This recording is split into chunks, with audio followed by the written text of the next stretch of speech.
किरणों के समूह की आभा में देवेंद्रों के मुक्तों के शिखर प्रकाशित होते हैं। उन जिनदेव के चरणों में भक्ति से प्रणाम करके मैं स्तुति करता हूँ।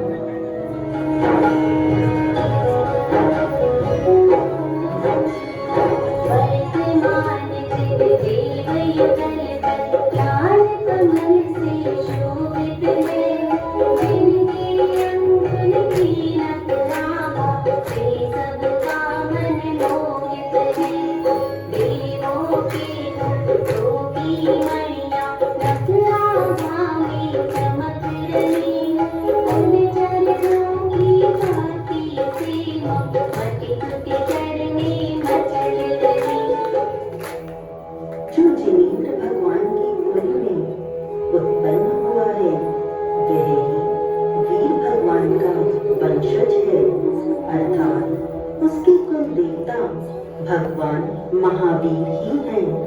किंतु जो वीर भगवान को छोड़कर अन्य कोई देवता आदि को मानता है वह प्राणी सूर्य की प्रचंड प्रकाश को प्राप्त करके मानो जन्मजात अंधा बना फिरता है, या फिर उल्लू की तरह उसे सूर्य के प्रकाश में कुछ दिखाई ही नहीं देता है।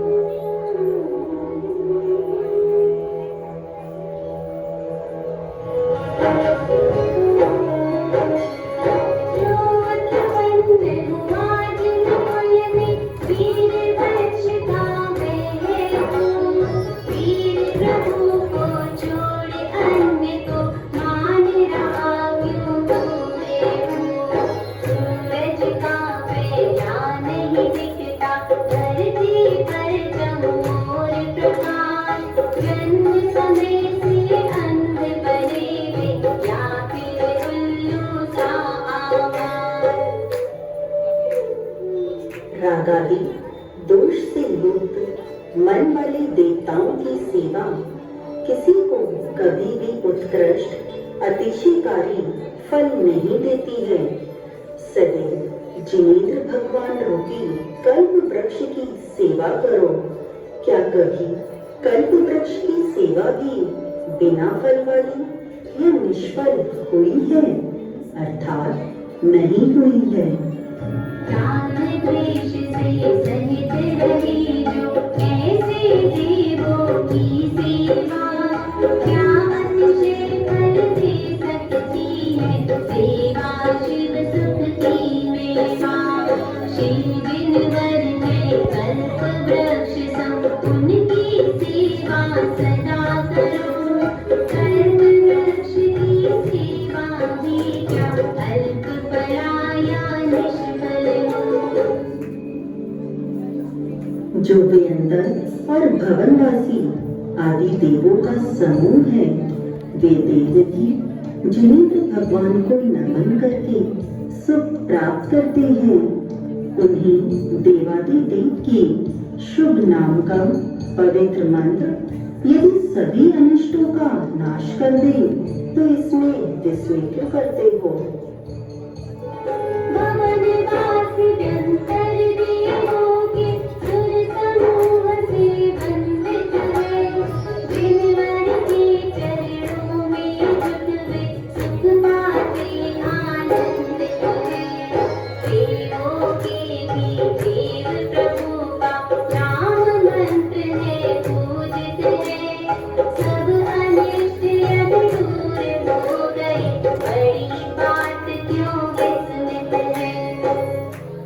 भले ही बहुत दुष्म काल के कलिकाल का समय बना रहे, किंतु वीर भगवान का नाम, उनका दर्शन, उनके बारे में विचारना और उनकी प्रतिमा ही कलिकाल के दोष को दूर करने के लिए पर्याप्त है।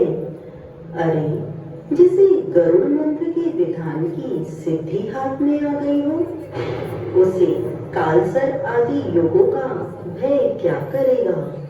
भले बना हो कली काल का प्रभाव सब पर दुखदाई। दर्शन मनन सुनाम आपका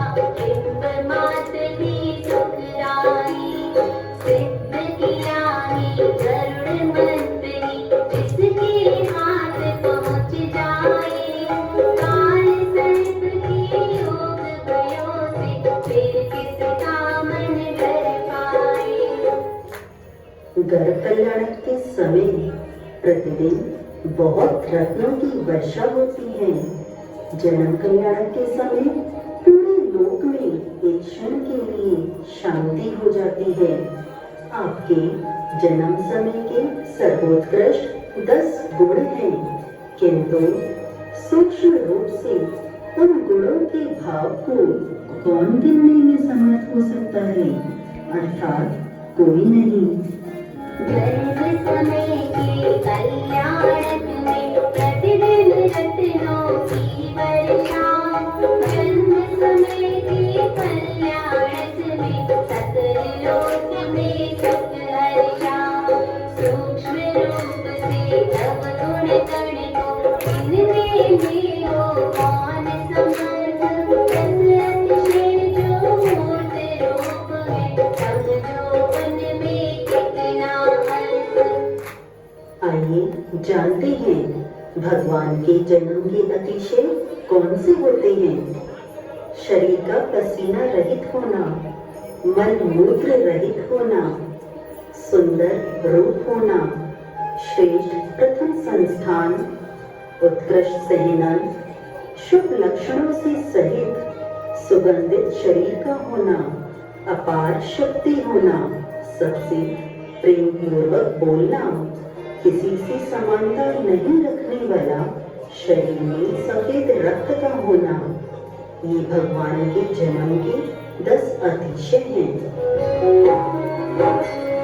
वेद रहित है, निर्मल है तन पर मोतारिक सुंदर रूप, प्रथम सहनन पहली आकृति, शुभ लक्षण युद्ध सौरभ धूप, अतुलनीय है शक्ति आकृति, चित्त मित प्रिय वचनामृत है, दुग्ध रंग समरथ देह का, दश अतिशय परमामृत है। आइए जानते हैं भगवान के केवल ज्ञान के 10 अतिशय कौन कौन से हैं। 400 कोस तक पृथ्वी तल पर सुभिक्ष होना, जीव वध का, भोजन का, उपसर्ग का अभाव, सभी विद्याओं के ईश्वर, आकाश में गमन, नख केशों की वृद्धि नहीं होना, छाया नहीं होना, टिंकार रहित मुख और 4 मुख होना, ये केवल ज्ञान के 10 अतिशय हैं। कोस 400 तक सुभिक्ष है, प्राणी वध उपसर्ग रहित, बिन भोजन नित गगन गमन है, नख केशों की वृद्धि रहित, बिन छाया तन 4 मुखों से, निर्निमेष लोचन टिमकार, सब विद्याओं के ईश्वर हो, दश केवल अतिशय सुखकार। जन्म कल्याण के समय मंदर नाम के प्रसिद्ध पर्वत पर सौधर्म इंद्र के द्वारा अभिषेक की क्रिया की गई थी। आनंद रस से भरे उस सौधर्म इंद्र ने उसी पर्वत पर विस्मित होते हुए आपका शुभ नाम वीर रखा था। जन्म समय पर मंदर मेरु पर्वत जो विख्यात रहा, विश्वकर्मी सौधर्म इंद्र ने प्रभु पाकर अभिषेक कहा, वीर आपका नाम यदीश, धरती पर विख्यात रहे, तू आनंदित विस्मित होकर देवों के भी इंद्र गए।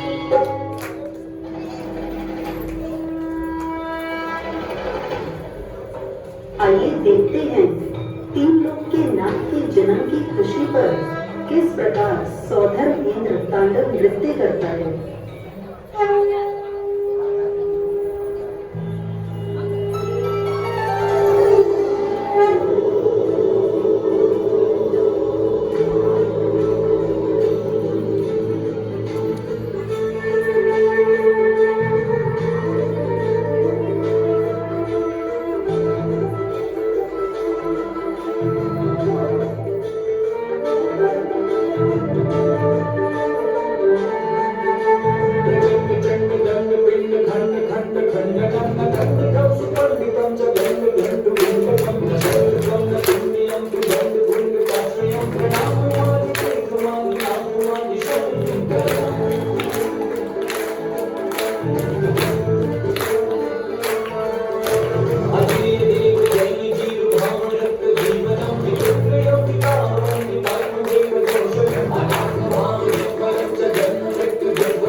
बाल्यावस्था में ही देव बालकों के साथ क्रीड़ा के समय संगम नाम का देव पृथ्वी पर आया। उस देव ने नाग का भयंकर रूप वीर बालक को डराने के लिए रखा। वीर निर्भीक थे, इसीलिए ही संगम देव ने महावीर नाम रख दिया। इस प्रकार महावीर नाम प्रसिद्ध हुआ। शैशव में क्रीड़ा करते देव बालकों की संग्राम, संगम देव तभी आ पहुंचा, देवी को प्रभु को संताप। नाग रूप धर महाभयंकर, जगकर वीर नमित हुए, महावीर यह नाम रखा तब, देव स्वयं सब मीत हुए। इस बीते हुए चतुर्थ काल में तीर्थंकर बहुत से राजाओं के साथ दीक्षित हुए थे। आप यह जानते हुए कि एकाकी रहकर मौन रहते हुए और 12 वर्ष तक निर्भीक होकर विहार करते रहे, किंतु कभी खेद को प्राप्त नहीं हुए।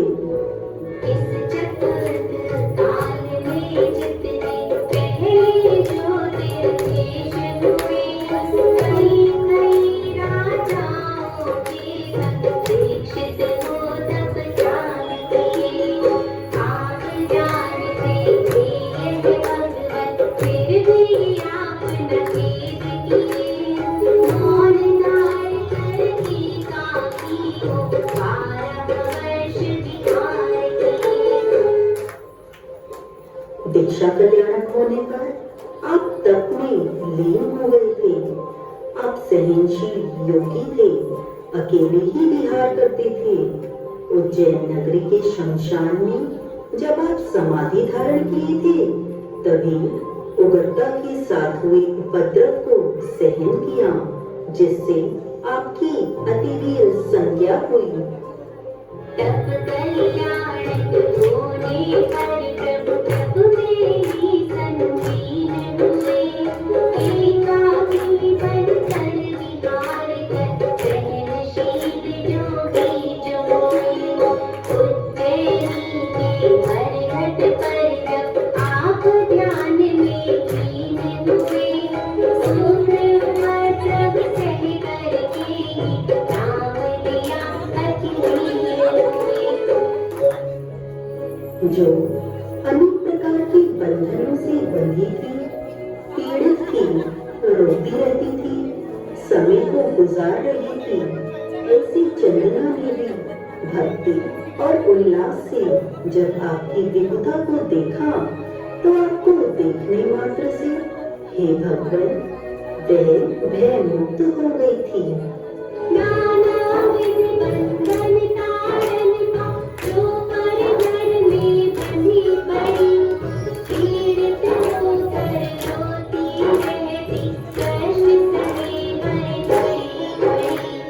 वीर प्रभु का दर्शन पाओ, भक्ति और उल्लास भरी, दर्शन पाकर वही जन्मना, बंधन से तब उबरी। हे जैन, ज्ञान कल्याणक के समय इस पृथ्वी से 5000 धनुष ऊपर जाकर आपकी समशरण की सभा लगी थी, जो अत्यंत शोभित होती थी। मिथ्या दृष्टियों को आपके मुख दर्शन का पुण्य नहीं है, इसलिए हे भगवान, आप इतनी ऊंचाई पर विराजमान हुए थे। ज्ञानोत्सव होने पर प्रभु की समशरण सी सभा लगी, 5000 धनुष ऊपर जाके कनता जब पूर्ण चली। मिथ्या दृष्टि जीवों को तब मुख दर्शन का पुण्य कहा, इसीलिए इतने ऊपर जा शोभित होते बैठ वहाँ। जो मानसिक उद्दंड था, समस्त शास्त्र और पुराणों का जानकार था, ऐसे इस इंद्रभूति का मान भी मानसम भूमि में स्थित जिन बिंबों को देखकर विलय हो गया था। इसीलिए आपके जैसी सामर्थ्य अन्य पुरुषों में नहीं देखी जाती है।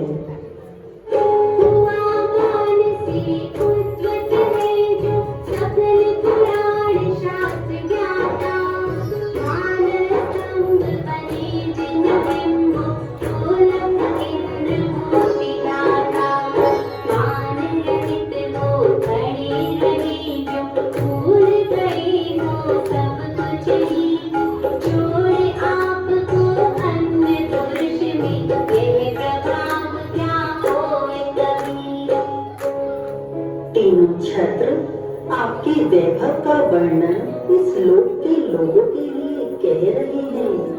जो मद गर्व से रहित होता है वह स्वयं अपने मुख से अपनी देवता नहीं कहता है। सच है, पराक्रमी सत्पुरुषों की ऐसी ही रीति होती है। इसीलिए आप वीर हैं, मन इंद्रियों के विजेता हैं और भगवान हैं।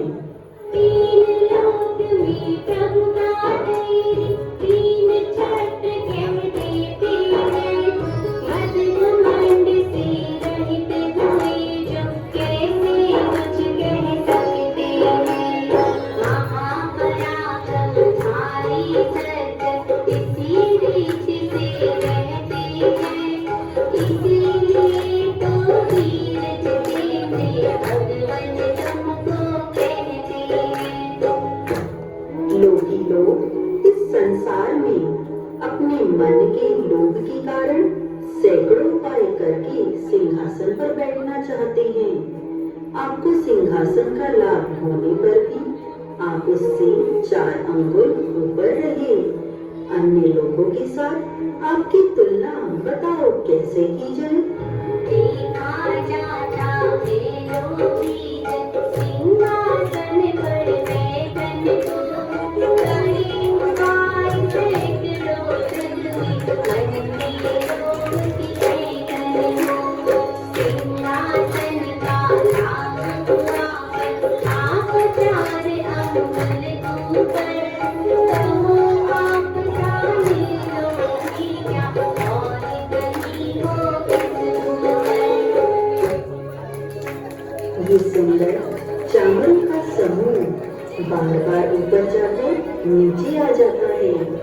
मायावी लोगों की तो मन के साथ कुटिल व्रति रहती है। यह बात चामरों का समूह कहता है। इन चामरों के समूह से आपका शरीर सुशोभित होता है, जो यह कहता है कि आपके अतिरिक्त कोई पुरुष माया से अत्यंत शून्य हृदय वाला नहीं है। ऊपर जाकर बार बार से मिलने के आते चामर, मायावी जन कुटिल बना जो मानो अप्रवृत्ति रखकर। चमरों से शोभित प्रभु तनिए सबसे मानो कहता है। अन्य किसी का हृदय यहाँ पे बिन माया ना रहता है। हे वीर, आपके मुख के चारों ओर यह भामंडल प्रकाशमान हो रहा है। वह भव्य जीवों के 7 भवों की गाथा कह रहा है। भव्य जीव आपकी दिव्य ध्वनि सुनने के लिए आते हैं। अरति और शोक बुद्धि को छोड़कर वृक्ष भी अशोक नाम पा लेता है। क्रोध विभाग भाव वाले जो भक्ति संसति में है, चेतन होकर के भी उनके मुख पर तेज नहीं कुछ है। वीर प्रभु जब मुखमंडल का तेज बताता महामंडल, भव्य जनों के सप्त गुणों की गाथा गाता है प्रतिपल। जहाँ आपके चरण रखे गए वहीं पर देवों के द्वारा निर्मित हुए वे कमल सुगंध में और स्वर्ण में हो गए। देवों ने विहार के समय आकाश को कुसुममय कर दिया। यदि आपके ध्यान से मेरे मने प्रदेश भी ऐसे ही सुगंधित और स्वर्णमय हो जाए तो इसमें आश्चर्य क्या है।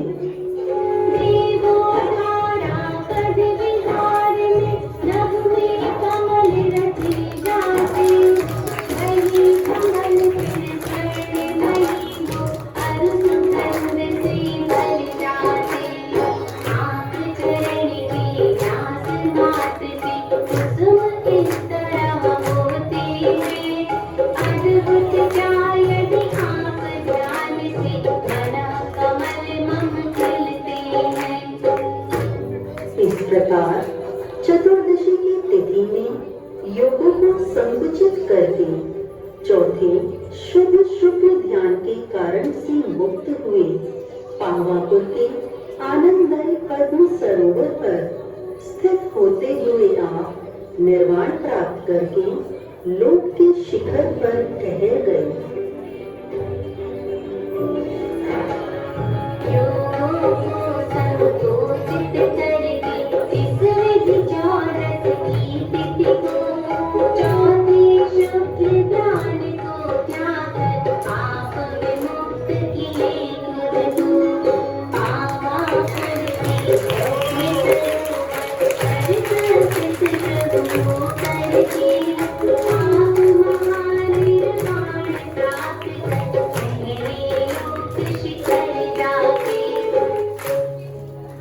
बाधा उत्पन्न करने वाले अष्टकर्म शत्रुओं को नष्ट करने वाले हे भगवान, आपको नमस्कार हो। स्वर्ग और मोक्ष के सुख देने वाले हे भगवान, आपको नमस्कार हो। विश्व में एकमात्र कीर्ति गुण के नायक हे भगवान, आपको नमस्कार हो। विघ्न करने वाले अंतराय कर्म को रोक देने वाले हे भगवान, आपको नमस्कार हो।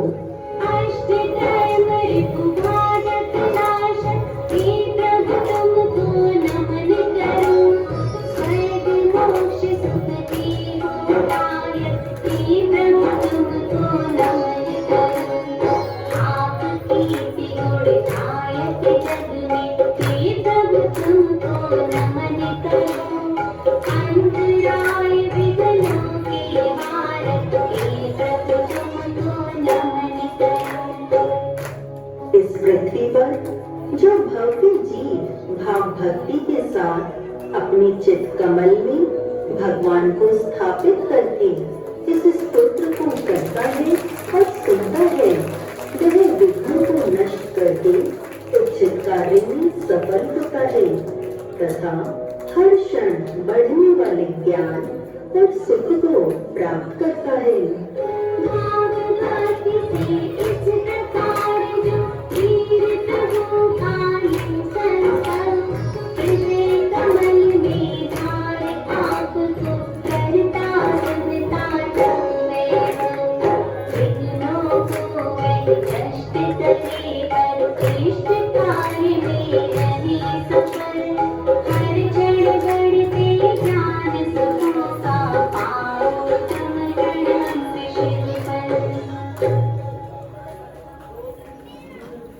जिस प्रकार प्राचीन काल में आचार्य भगवान मानतों जी द्वारा श्री भक्तांबर स्तोत्र की रचना हुई थी, ठीक उसी प्रकार श्री वर्धमान स्तोत्र की रचना सरस्वती पुत्र परम पूज्य गुरुदेव श्री प्रणम्य सागर जी महाराज द्वारा की गई है, जिसे पढ़कर सुनकर सबके हृदय में भक्ति भाव स्वयं में भी उमड़ने लगते हैं।